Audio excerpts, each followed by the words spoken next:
Hello and welcome to the Pursue3 Podcast, the podcast formerly known as the Faith Sports Leadership Podcast. I am one of your hosts, Ryan Lutz, joined as always by my brother and co-host, Coach Drew Lutz. Drew, before we even dive into today's episode, we used to be known as the Faith Sports Leadership Podcast. We are now known as the Pursue3 Podcast. Can you explain a little bit as to why and why we dove into that? Yeah, so we kind of changed this up. Me and you've talked about some through this transition, but Ryan with his church had this mission of pursue three, of where he wanted his church to go with pursue God, pursue people, and pursue purpose. And before this thing blew up any bigger, I was like, how cool would it be if someday this thing got big and this was kind of our name and mission and goal. And I also do basketball trainings, and I like to not only just be a basketball trainer, but implement faith into their workouts and just help with the mind part of the game as well, and not just all the skills, because that stuff's important. And when you shift your focus on just basketball and can kind of change it to how can I see God through this workout or through how I'm playing, like it changes your mind and how you play. So that was kind of my thought and heart behind it. Also, I have goals and visions like Ryan and I have talked about, with maybe this thing turns into an AAU program, or we turn it into some where we can do speaking stuff at different universities. And just before it got too big, I was thinking instead of Faith Sports Leadership, maybe we change it to Pursue 3. And so, yeah, that's kind of it. Absolutely. And as great as the Faith Sports Leadership Podcast was, we did not really turn on our creative hats in order to name that. And so Pursue 3 is a little bit more aligned with the church life that we're both a part of, that I get the chance to lead, but it's also kind of your mission as you're heading into this next season. But speaking of this next season, you are no longer down in sunny Sarasota, Florida. And so give the folks, the listeners who maybe don't know what's going on, a quick update before we head into the rest of the podcast. Yeah. So my wife and I, Katie, we were looking to get closer to home, just to be around family, and especially with what our dad's going through, we want to be able to help out more and just be there for everybody. And so I got this awesome opportunity to be the head high school basketball coach at New Prairie. And so it's been awesome so far. Ryan's repping the gear, and Ryan's going to help me out some as an assistant coach when he can. So I'm excited about that. It'll be fun, kind of a childhood dream we always talked about. So that'll be awesome. But yeah, they've been super awesome, and we're playing a lot here in June. So it's been a lot of fun so far. Yeah, that's great. And the community there at New Prairie is a really unique one, and it's actually a really good opportunity with some great athletic success that's come through the school. So it'll be cool to see how you enter into this next season, this new season as head coach, head honcho there. You got some really talented players and some good culture builders as well. And so should be fun. So you're back here in the state of Indiana, which is great. We switched Faith Sports Leadership Podcast to the Pursue 3 Podcast. We have a really special guest lined up for today's show as well. But before we dive into our interview with former standout at Ohio State and Baylor, Dale Bonner, we're going to dive into a little bit more of what Pursue 3 means and where it comes from before we let Drew kind of set up the interview. So Pursue 3 for the church, when we first kind of adopted this vision, this mission, it was pursue God, pursue people, pursue purpose. And the thought behind it was biblically pursue God, seek first the kingdom of God and his righteousness, and all else will be added.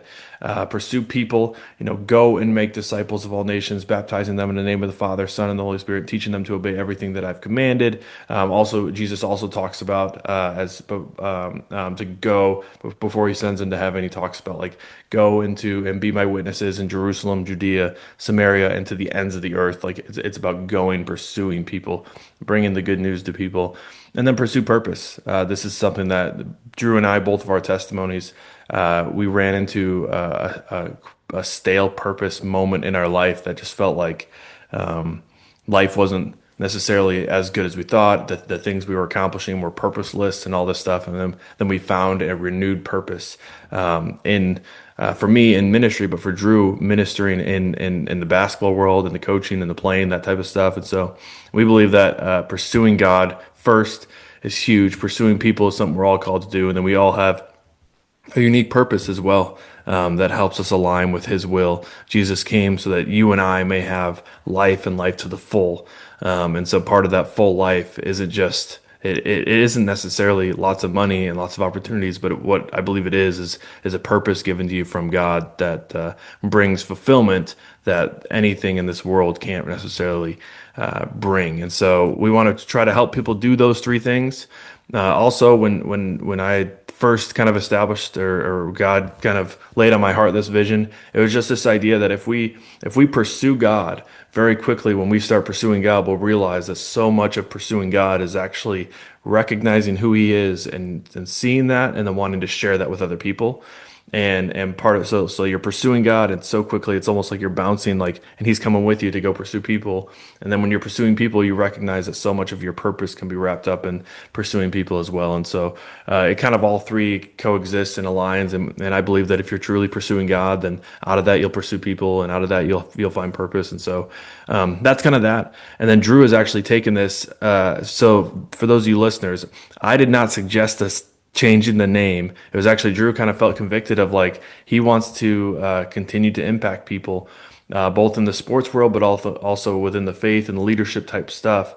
And he wants to kind of adopt, as he and his wife have started coming to our church as they moved up here and partaking in that. Like he wants to adopt the mindset that our church has had and take it into his world. And so then his big vision, I mean, he shared a little bit of it, is it's a God-sized dream that I think that God has laid on his heart. And so this pursue God, pursue people, pursue purpose it kind of aligns with that.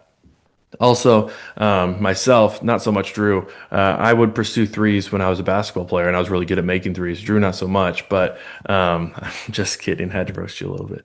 So that's pursue three. That's kind of where we're going, and so we're gonna have a little bit a different in this season two. We're gonna have different types of episodes and podcasts. We're going to try to bring on guests as much as possible, but we're also going to have opportunities where Drew and I just get to talk about how we're pursuing God, talk about how we're pursuing people, talk about how we're pursuing purpose. We're still going to wrap it up in the structure of talking about faith, talking about sports, and talking about leadership, but it also allows us a little more versatility to bring on some friends like last season when we brought on friends like Andrew Woodrich, who's a pastor. We brought on Joel Barnes, who's a worship leader, and other people that weren't necessarily fully connected or tied into the sports world, although they had a passion for it, but it allows us a little more versatility that way as well. And so today, though, we have the really unique opportunity to hear from a stud basketball player who is also just really strong, faith-driven person with a unique story. Drew, would you mind setting up this interview that we have with Dale before we dive in? Because you guys have already had this chat. Yeah, and I told you after Dale and I chatted, like I wish I would have recorded right away or kept it going after, because our conversations, even after our recording, were awesome. He's a great dude and loves the Lord, and kind of we have a similar story to where we're both grinders with basketball and going to outwork everybody, but that was kind of our main focus, and we weren't pursuing God all the time, and it was hard to blend those two things together. And since he's figured that out, it's taken his game to a whole nother level. And there's a lot of people in his life who have helped him.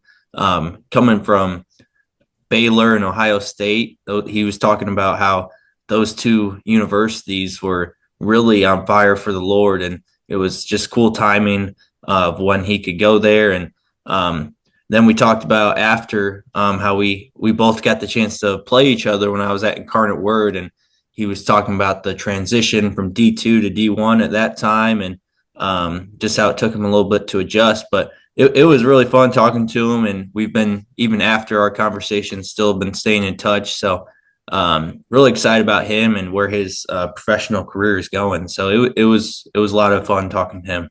Yeah, he had a stellar career at the Division II level for I think it was 2 years before transferring over to Baylor, and then finishing out at Ohio State. Those of you who are college basketball fans, he had probably one of, if not the greatest game-winning buzzer beaters Was it at Michigan State where he hit that game winner against Michigan State? It was Yep. an Yep. incredible shot. You have to look it up. Dale Bonner, Ohio State versus Michigan State. It'll be the first thing that comes up. And so, really excited for this interview. Before we throw it that way, just want to give you all a special shout out and a special thanks for tuning in. I'm really excited for this talk. Drew, anything else to add before we throw it over? No, excited for you to listen to this. Also, shout out to our new sponsor, Latimer Lawns. If you're looking for lawn care or lawn treatment, hit up our guys there at Latimer Lawns. Awesome. Well, here's our conversation with Dale Bonner. Remember, friends, pursue God, pursue people, pursue purpose. So grateful. See you soon. Welcome back to the Pursue3 Podcast. My name's Drew Lutz. Our co-host Ryan Lutz is doing some dad duties this morning, so I get the pleasure of speaking to our wonderful guest. Our guest here from Shaker Heights, Ohio, played at Fairmont State, where he led his team in scoring, assists, and steals for the time he was there. He also played at Baylor, where he made the NCAA tournament. And then, Dale, I didn't tell you this, but my brother and I are big Michigan fans. And Brother. sorry about that, but he played at Ohio State. So welcome. We saw that game winner versus MSU this past year. That was that was awesome. So welcome to the show, Dale. Glad you're joining us, man. Thank you. I'm happy to be on the show. Thank you for allowing me to be on here. Yes, sir. So we're just going to start off kind of talking about your journey and for people who don't know you. And we're going to go from there, man. So what are some highlights from let's start out your high school career and kind of early college career? Man, I have lots of highlights. High school, my journey was a little different.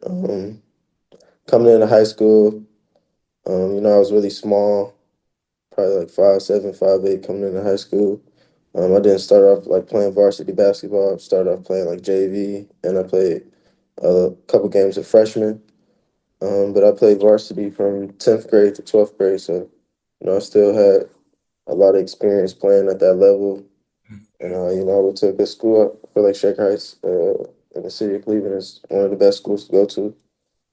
And I was never the best player on my team or anything like that. So my journey, I always had to grind.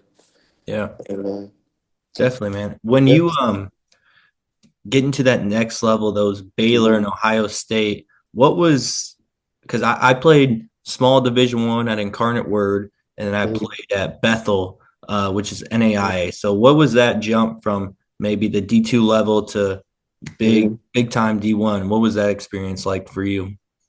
Oh man, it was a grind. Division II, still a lot of great athletes, but playing high major Division I basketball, players are bigger, stronger, faster. I wasn't the fastest one on the court always. The skill set is a lot different, especially the Big 12 and the Big 10, top-notch athletes. And I would say it took me a little while to get adjusted. When I first got there, it took me probably like a month and a half to really get adjusted to the day-to-day schedule. Playing like I said, bigger, stronger, faster players as well. So Yeah. What when you think about from college to pro now, mhm, you had a great season, Czech mhm, Republic. We talked about that a little bit. mhm.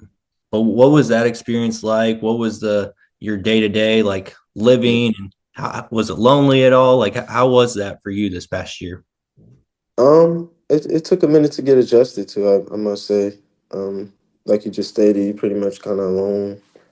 You don't get to see your family as often as you probably want to, but it's kind of like college where you're away from home, especially if you go to a college a state that you're not from. You're not gonna see your family as much.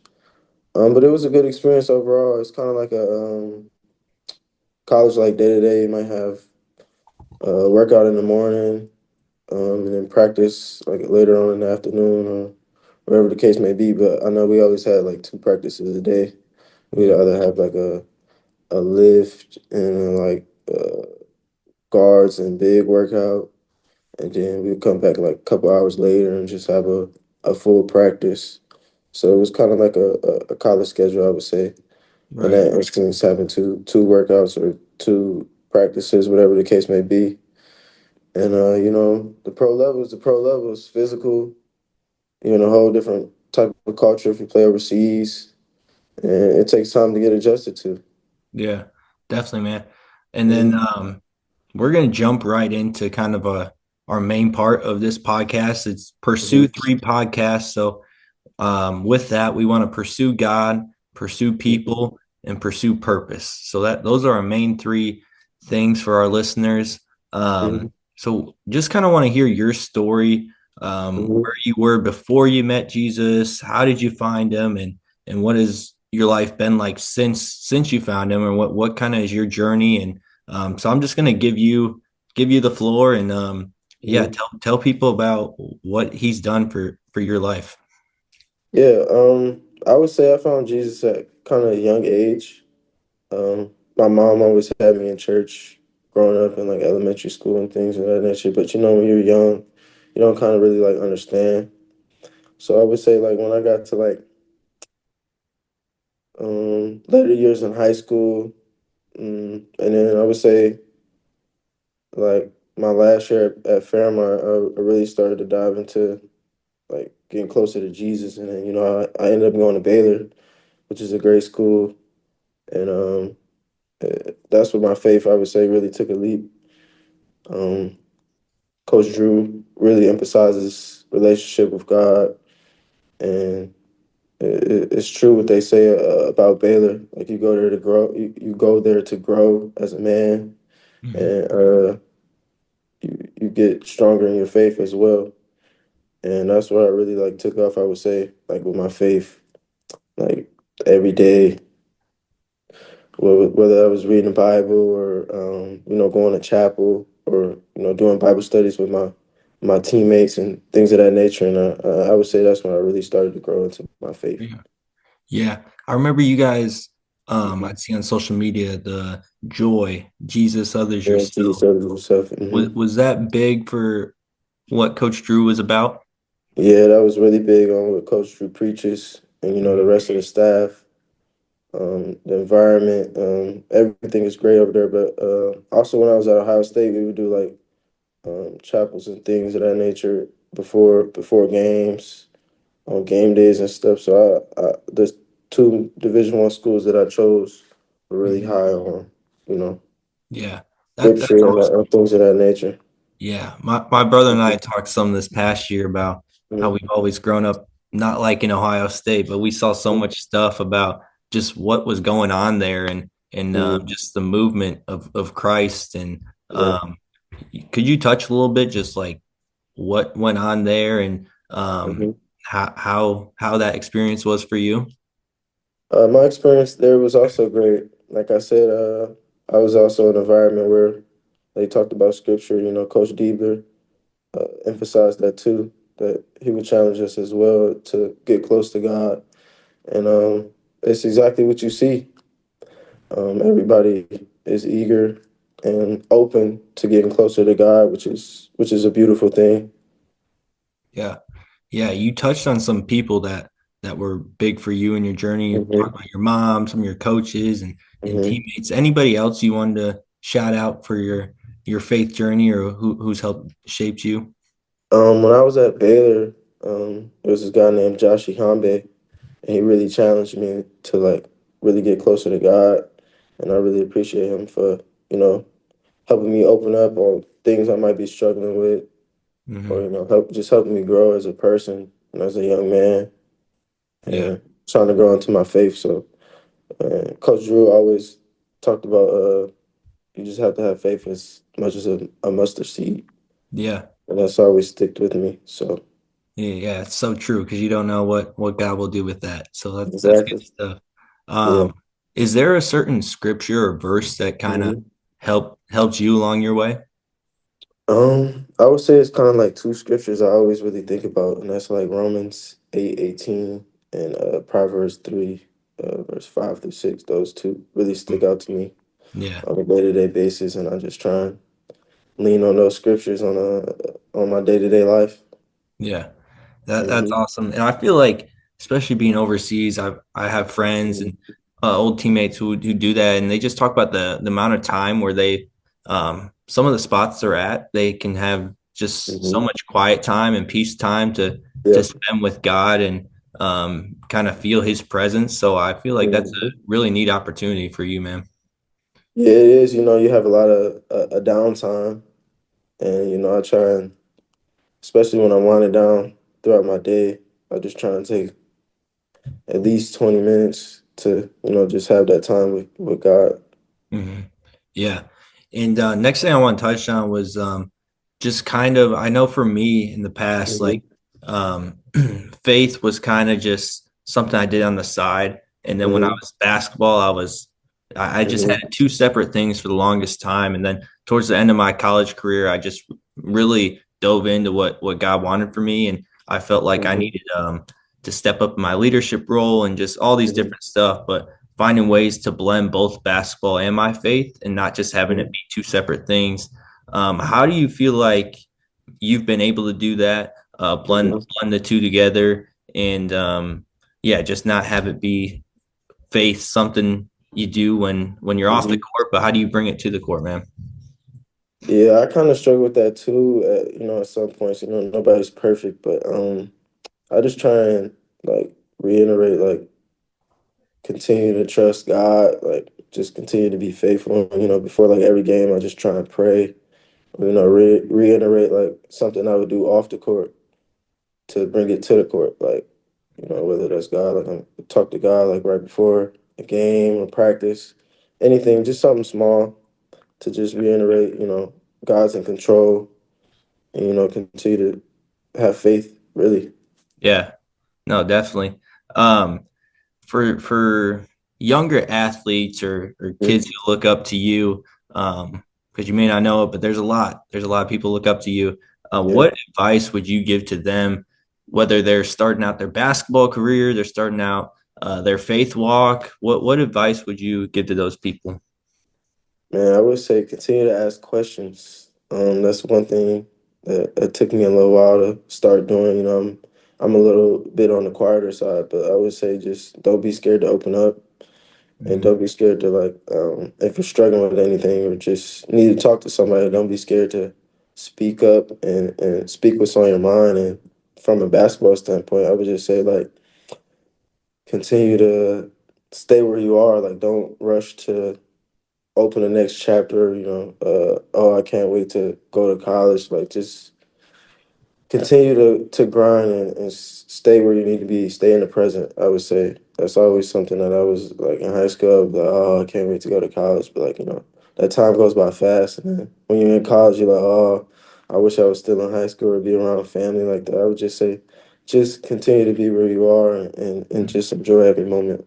Yeah, no, I agree with that. I mean, I definitely would set out goals. I'd be looking at Yeah, all these goals and then snapping my finger. High school career is done. Same thing, exactly. college. I wanted to play pro, and it's just like Exactly. being in the moment, being in the present, be where Exactly. God has you is definitely important. Very We have a important. lot of business leaders or different types of leaders that tune into Mhm. these episodes. Um, you mentioned how you were kind of on the quieter side. I used, Mhm. or I still am, but I am as Yeah. well. And still trying to find different ways to lead, even though I'm quieter and not the most Yeah. outgoing. How would you say, leadership wise, you've grown with basketball, or kind of how you've maybe not been the loudest person, but you're still leading? How do you do that? Just continue to try and put myself in uncomfortable situations. Hmm. So even in college, like I got my undergraduate degree in communications. That's the crazy part. So like I was Me already too. every day in an uncomfortable situation, whether that was like doing projects or doing little small groups or just participating every day, which was part of mostly all my grades. Just continue to embrace it. And after you get in those uncomfortable situations, you kind of feel like a lot better. You open up a little bit more. So I would say just continue to try and be a little outspoken, or whether that's like you need a coach or somebody you trust to continue to press that you need to continue to put yourself in uncomfortable situations. I would just say lean on those type of people and just continue to push yourself each and every day. Yeah, definitely. Well, appreciate you coming on today. Just short segment here, but yeah, man, if you need anything, don't feel afraid to hit me up, and would love to stay in touch and definitely be cheering you on, even though you went to Ohio State, man. I'm still a big fan, so appreciate you hopping on, Appreciate that. man. And thank you for listening to the Pursue3 podcast. Dale Bonner was our guest today, and thank you, Dale. Yeah, thank you for having me.